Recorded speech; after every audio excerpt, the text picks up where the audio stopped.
अभी आप सुन रहे हैं माँ बीना रिकॉर्डिंग स्टूडियो मरौना से।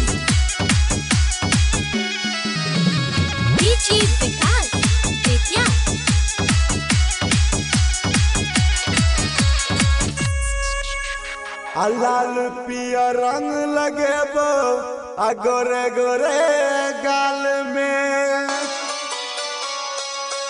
धीरे धीरे रंग दबोगे पूरा तो हर समान गे।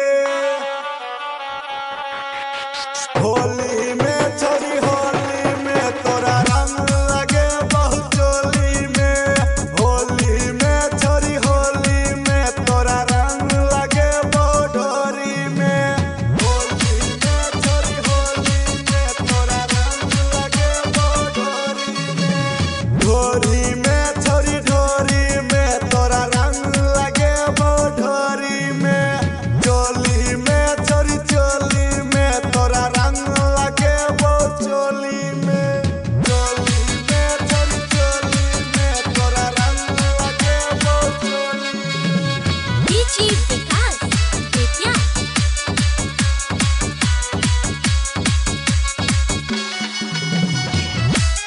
अभी आप सुन रहे हैं माँ बीना रिकॉर्डिंग स्टूडियो मरौना से। चोली में छोरी चोली में तोरा रंग लगे बहु चोली में। करन तू माना छोरी छियै हान होली गे। मानबो न तोहर बात रंग देबो चोली गे। होली में छोरी होली में तोरा रंग लगे बहु चोली में। होली में छोरी होली में तोरा रंग लगे बहु ढोरी में। होली में छोरी होली में तोरा रंग लगे बहु ढोरी में। ढोरी में छोरी ढोरी में तोरा रंग लगे बहु ढोरी में। चोली में छोरी चोली में तोरा रंग लगे बहु चोली में। चोली में छोरी चोली में तोरा रंग लगे बहु चोली में।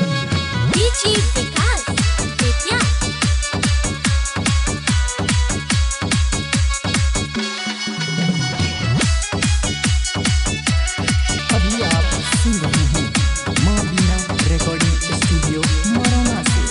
चोली में छोरी चोली में तोरा रंग लगे बहु चोली में। सुमिता कुछ रंग लगे तो चोली के हान भीतर गे। राजेश परदीप रंग लगे तो ढोरी के हान नीचा गे। होली में छोरी होली में तोरा रंग लगे बहु चोली में। होली में छोरी होली में तोरा रंग लगे बहु ढोरी में। होली में छोरी होली में तोरा रंग लगे बहु ढोरी में।